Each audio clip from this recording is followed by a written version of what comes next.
পরীক্ষায় ফেল মানেই কি জীবনেও ফেল? একটি পরীক্ষার খাতা কি ঠিক করে দিতে পারে মানুষের সারা জীবনের ভবিষ্যৎ? বাস্তবের গল্প তো বলছে ভিন্ন কথা। একসময় পড়াশোনায় ব্যর্থতা, পরীক্ষায় খারাপ ফলাফল আর একাডেমিক জীবনের নানা বাধা পেরিয়েই বিশ্বজুড়ে সাফল্যের শিখরে পৌঁছেছেন অনেক মানুষ। ব্যর্থতাকে শেষ না ভেবে সেখান থেকেই নতুন করে শুরু করেছিলেন তারা। তবে কারা তারা, আর কিভাবেই বা ভালো রেজাল্ট না করেও পৌঁছলো সফলতার শীর্ষে? চীনের বিখ্যাত ই কমার্স প্রতিষ্ঠান আলিবাবার প্রতিষ্ঠাতা জ্যাক মা আজ তিনি সফল, কিন্তু তার শুরুর দিনগুলো ছিল হতাশায় আচ্ছন্ন। বিশ্ববিদ্যালয়ে ভর্তি পরীক্ষায় গণিতে তিনি পেয়েছিলেন মাত্র 1 নম্বর। পরপর 3বার চেষ্টা করেও ভালো কোনো বিশ্ববিদ্যালয়ে তিনি সুযোগ পাননি। অবশেষে বাধ্য হয়ে ভর্তি হন অত্যন্ত সাধারণ এক স্থানীয় কলেজে। তবুও কি থেমে গেছেন তিনি? না থেমেই তো আজ তিনি সফল।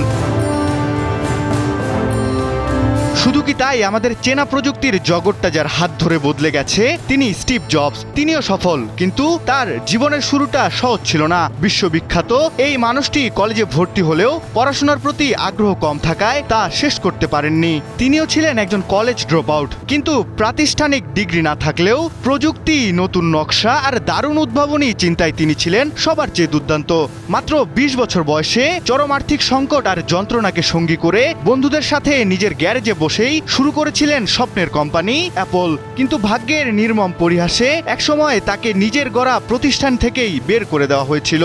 তবে এই চরম অপমানেও স্টিভ জব থেমে যাননি, হাল ছেড়ে দেননি। তাই তো তিনি আজ সফলতার শীর্ষে। বিশ্ববিখ্যাত প্রযুক্তি জায়ান্ট মাইক্রোসফটের প্রতিষ্ঠাতা বিল গেটসের কথা ভাবুন। বিশ্বের অন্যতম শীর্ষ এই ধনী ব্যক্তি একসময় পৃথিবীর সেরা শিক্ষা প্রতিষ্ঠান হার্ভার্ড বিশ্ববিদ্যালয়ে ভর্তি হয়েও পড়াশোনা শেষ করতে পারেননি। তিনিও ছিলেন একজন কলেজ ড্রপ আউট, কিন্তু কলেজের এই প্রাতিষ্ঠানিক গণ্ডি না পেরিয়েও তিনি নিজের অদম্য জেদ আর মেধা দিয়ে গড়ে তোলেন মাইক্রোসফট, যা আজ বিশ্বজুড়ে প্রযুক্তির এক সাম্রাজ্য। এর পরের তালিকায় রয়েছে ব্যর্থতা থেকে বিশ্বজয়ের জাদুকর ধীরুভাই আম্বানির নাম। খুব ছোট্ট একটা দোকান দিয়ে শুরু করেও নিজের সেই সাহসের উপর ভর করে তিনি একাই গড়ে তোলেন টেক্সটাইল ও পেট্রোকেমিক্যালের এক বিশাল সাম্রাজ্য রিলায়েন্স ইন্ডাস্ট্রিজ। তার সেই ছোট্ট একটি দোকান থেকে শুরু হওয়া প্রতিষ্ঠান আজ পুরো ভারত জুড়ে রাজত্ব করছে।